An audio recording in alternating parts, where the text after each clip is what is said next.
बल पर नहीं जाता, भगवान के हाथ के बल पर चलता है। और महाराज तो बाण जो चलाएगा तो जितनी जिसकी ताकत होगी वहीं पर जाकर के बाण रुक जाएगा। हनुमान जी बोले हम भी पार जाएंगे, बीच में नहीं रुक सकते। हम पार जाएंगे, हम बीच में नहीं रुक सकते। क्यों? कहा हमको तो उसने चलाया है जिसकी ताकत अतुलित बल अतुलित प्रभुताई, मैं मतिमंद जान नहीं पाऊं। अतुलित बल अतुलित प्रभुताई, मैं मतिमंद जान नहीं पाऊं। हनुमान जी ने कहा कि हम पार जाएंगे, बीच में नहीं रुक सकते। क्यों? क्योंकि हमको उसने चलाया है जिसका बल अतुलित है, जिसकी ताकत असीम है, सीमित है ही नहीं। और महाराज हनुमान जी महाराज गए तो कैसे? हनुमान जी को राम जी ने अपना बाण बना के भेजा है।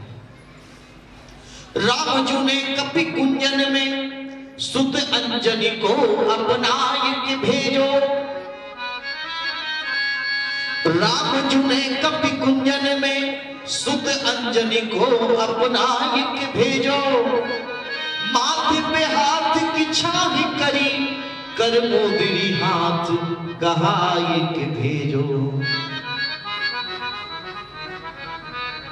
अनिरुद्ध बैन न बोल सके, अनिरुद्ध बैन न बोल सके, तब नैनन नीर बहाय के भेजो।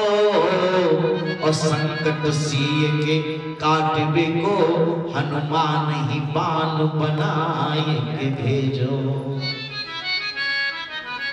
और गोस्वामी जी लिखते हैं जिमि अमोघ रघुपति कर पाना, जिमि अमोघ रघुपति कर पाना।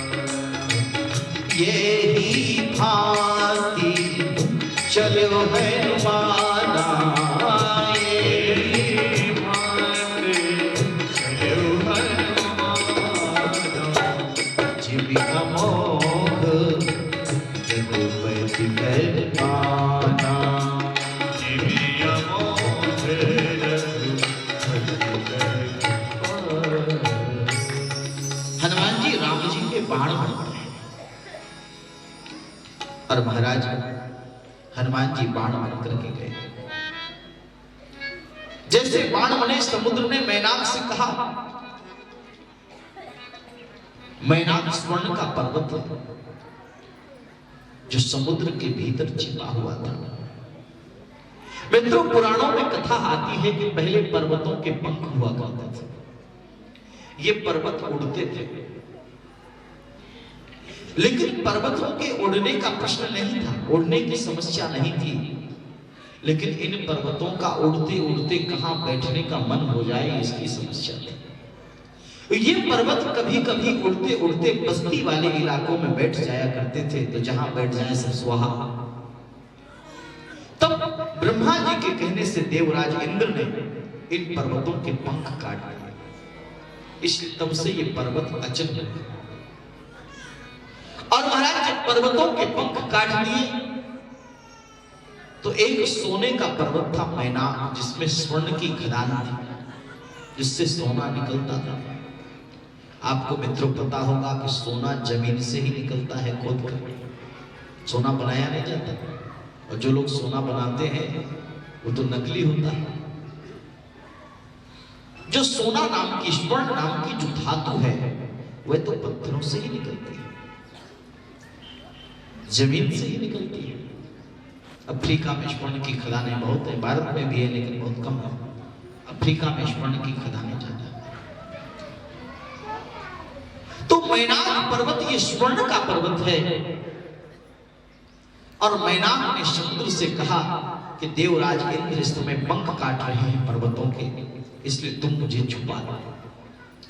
समुद्र ने कहा कि मेरे भीतर गहराई तो बहुत है, लेकिन ये लहरें तुम्हें भीतर जाने दें तब ना।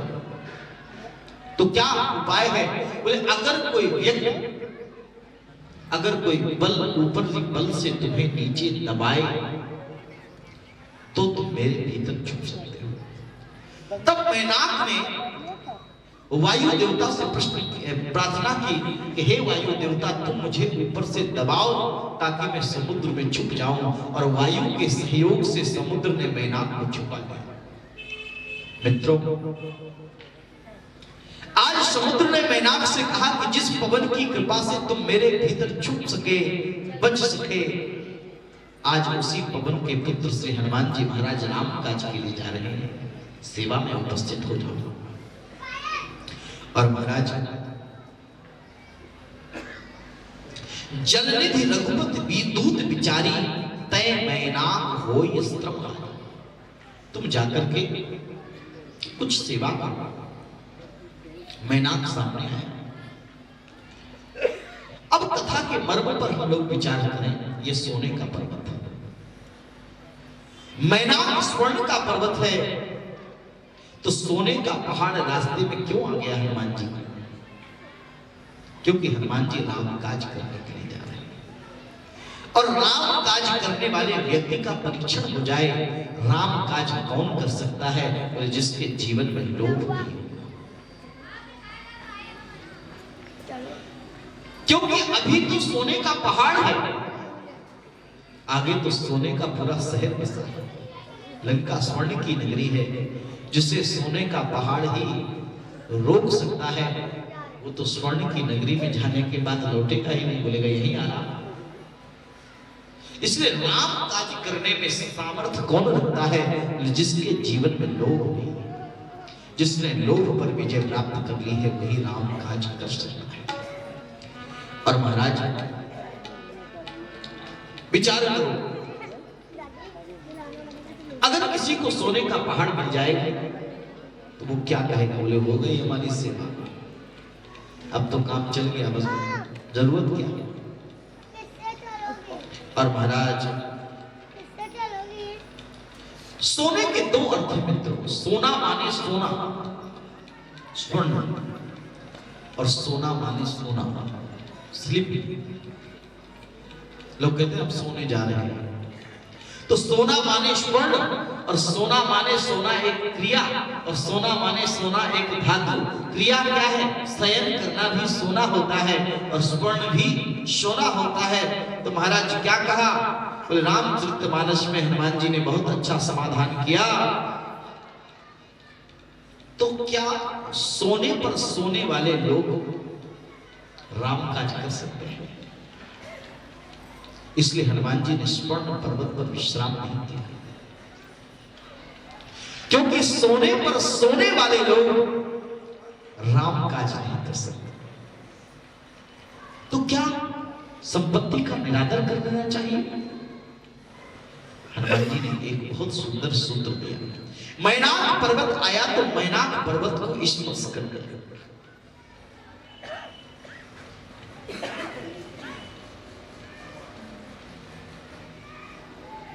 राम काज तेह बरसा कर पुन कीन पड़ा, स्पर्श कर ले। क्यों? बोले महाराज, सोने पर सोने वाले राम काज नहीं कर सकते, लेकिन सोने को छूने वाले भी राम काज नहीं कर सकते। अगर राम काज करना है तो उसके लिए भी अर्थ की आवश्यकता पड़ेगी। तो सोने पर सोना बुरा है, लेकिन सोने को छूना बुरा नहीं। अर्थात संपत्ति का सदुपयोग आपके जीवन में हो वो बुरा नहीं है, लेकिन संपत्ति का संग्रह आपके जीवन में हो वो बुरा है। इसलिए राम काज करना है तो सोने को छूना पड़ेगा। कई लोग कहते हैं कि महाराज जी पैसा नहीं लेते कथा कहने का। हाँ ठीक है, मैं पैसा नहीं लेता, लेकिन इन व्यवस्थाओं को, इन तामझाम को इकट्ठा करने के लिए तो पैसे की जरूरत है। तो इसलिए अगर जो स्वर्ण को छूते नहीं है, संपत्ति को जो छूते नहीं है, वह भी राम काज नहीं कर सकते। और सोने पर जो सोते हैं वो तो राम काज कर ही नहीं सकते। इसलिए हनुमान जी ने सूत्र दिया कि मैनाक पर्वत को स्पर्श कर लिया। और महाराज कुछ लोग होते हैं जो छोड़ते नहीं है और कुछ लोग होते हैं जो छूते नहीं। एक महात्मा लोगों से कहा करते थे, देखो भाई मैं धन छूता नहीं हूं, जरा ध्यान रखना, छूता नहीं हूं। अगर कोई याद नहीं रहता तो याद दिला देते कि देखो भाई मैं छूता नहीं हूं, जरा याद रखना। एक दिन जजमान ने सभी संतों के साथ उनका निमंत्रण किया और निमंत्रण के समय सभी ब्राह्मणों को, सभी संतों को दक्षिणा दी।